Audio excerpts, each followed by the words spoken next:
नमस्कार। आज की इस तेज रफ्तार दुनिया में जब सब कुछ इतनी जल्दी बदल रहा है, तो क्या सदियों पुरानी बातें, पुराने दोहे हमारी आज की मुश्किलों का हल दे सकते हैं? आज हम इसी की पड़ताल करेंगे। कबीर, रहीम और बिहारी के उस ज्ञान के जरिए जो समय से परे है। तो सवाल यही आकर रुकता है, क्या ये सदियों पुराने दोहे सिर्फ याद करने के लिए हैं, किताबों में रखने के लिए हैं, या फिर इनमें आज भी वो दम है कि हमें रास्ता दिखा सकें? चलिए इसी सवाल की तह तक जाते हैं और देखते हैं कि ये महान कवि आखिर हमें सिखाते क्या हैं। तो सबसे पहले बात करते हैं उस कला की जो शायद सबसे जरूरी है, लोगों के साथ जीने की, उनके साथ व्यवहार करने की कला।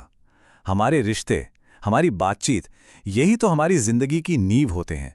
देखते हैं इस बारे में इन कवियों का क्या कहना है। कबीर हमारे शब्दों की ताकत पर सीधा निशाना साधते हैं। वो कहते हैं कि कड़वे शब्द वो आग की तरह हैं जो सब कुछ जलाकर राख कर सकते हैं, और वहीं अच्छे मीठे शब्द वो अमृत की बारिश की तरह हैं। इस स्लाइड में जो बात है ना, वो बहुत गहरी है। ये तुलना देखिए, एक तरफ कड़वे बोल जो रिश्तों को जला देते हैं, दर्द देते हैं, और दूसरी तरफ है मीठे बोल, साधु वचन जो अमृत जैसे हैं, खुशी और एक नई हिम्मत देते हैं। सोचिए जरा, एक छोटी सी बात भी किसी का दिन बना या बिगाड़ सकती है। अब चलिए रहीम की ओर चलते हैं और देखते हैं कि ये जो संगति का विचार है, ये कितना गहरा है। रहीम कहते हैं कि हमारी कंपनी, हमारी संगति का हम पर बहुत गहरा असर पड़ता है, और इसे समझाने के लिए वो स्वाति नक्षत्र की एक बूंद का क्या कमाल का उदाहरण देते हैं, जिसके 3 अलग अलग नतीजे होते हैं। और ये देखिए, ये स्लाइड उसी बात को कितने शानदार ढंग से दिखाती है। स्वाति नक्षत्र की एक ही बूंद जब केले पर गिरती है तो कपूर बन जाती है, जब वो सीप में गिरती है तो एक कीमती मोती, और वही एक बूंद जब सांप के मुंह में गिरती है तो जहर बन जाती है। बूंद एक ही है, पर संगति ने उसका पूरा का पूरा रूप ही बदल दिया। और रिश्तों पर ही बात करते हुए रहीम एक और बहुत खूबसूरत सलाह देते हैं। वो कहते हैं कि अगर कोई अच्छा इंसान, कोई सज्जन रूठ जाए तो उसे 100 बार भी मनाना पड़े तो मना लेना चाहिए। ठीक वैसे ही जैसे मोतियों की माला टूटने पर हम उन कीमती मोतियों को फेंक नहीं देते, बल्कि उन्हें बार बार धागे में पिरोते हैं। लेकिन रहीम हमें एक चेतावनी भी देते हैं। वो कहते हैं कि एक बार जब कोई बात बिगड़ जाती है ना, तो उसे ठीक करना लगभग नामुमकिन हो जाता है। जैसे फटे हुए दूध को आप कितना भी मथ लें, उससे मक्खन नहीं निकल सकता। तो बात यह है कि अच्छे रिश्तों को मोतियों की माला की तरह संभाल कर रखना चाहिए।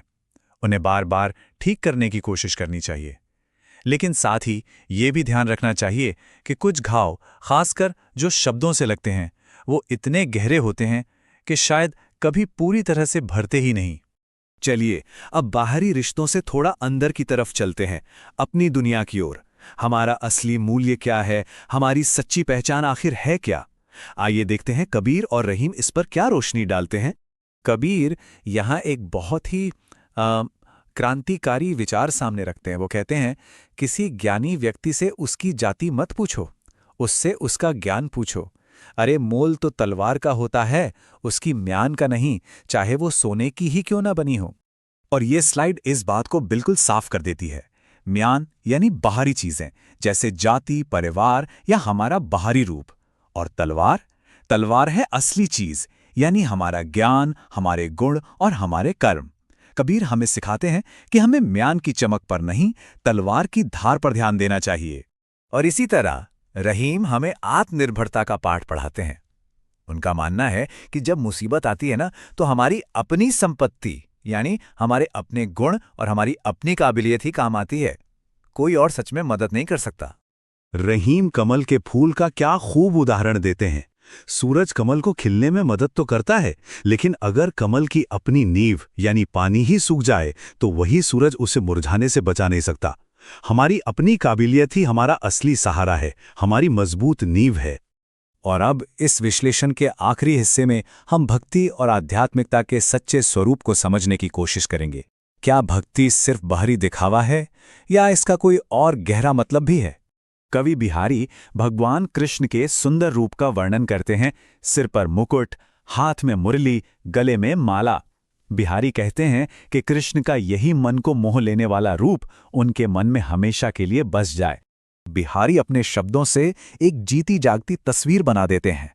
वो कहते हैं कि कृष्ण के सांवले शरीर पर पीले कपड़े ऐसे चमक रहे हैं मानो किसी नीलमणि के पर्वत पर सुबह की सुनहरी धूप पड़ रही हो। ये बाहरी सुंदरता का एक अद्भुत वर्णन है। तो इस बाहरी सुंदरता को देखकर एक सवाल उठता है, क्या ईश्वर की भक्ति सिर्फ उनके रूप का गुणगान करना है या सच्ची भक्ति कुछ और है? बिहारी खुद इस सवाल का जवाब देते हैं। वो कहते हैं कि सिर्फ माला जपने से या माथे पर तिलक लगाने जैसे बाहरी कर्मकांड से एक भी काम पूरा नहीं होता। अगर मन कच्चा है तो वो बेकार ही इधर उधर भटकता रहता है। ईश्वर तो सच्चे मन में ही बसते हैं। तो बिहारी के हिसाब से सच्ची भक्ति का मतलब है मन की सच्चाई। ये बाहरी रीति रिवाजों में नहीं, बल्कि दिल की ईमानदारी और सच्चाई में है। तो अगर इन तीन महान कवियों की बातों का सार निकालें तो हमें ये सीख मिलती है। कबीर कहते हैं कि असली मूल्य ज्ञान और कर्म में है, बाहरी दिखावे में बिल्कुल नहीं। रहीम सिखाते हैं कि हमारी संगति और हमारे रिश्ते ही हमारी किस्मत तय करते हैं। और बिहारी हमें याद दिलाते हैं कि सच्ची आस्था दिल का मामला है, बाहरी दिखावे का नहीं। देखिए, ये ज्ञान सदियों पुराना भले ही हो, पर इसकी चमक आज भी फीकी नहीं पड़ी है। सवाल तो आखिर यही है कि आज की भाग दौड़ भरी जिंदगी में इन सब में से कौन सी एक सीख है जिसे हम सब अपना सकते हैं। ये सोचने वाली बात है ना?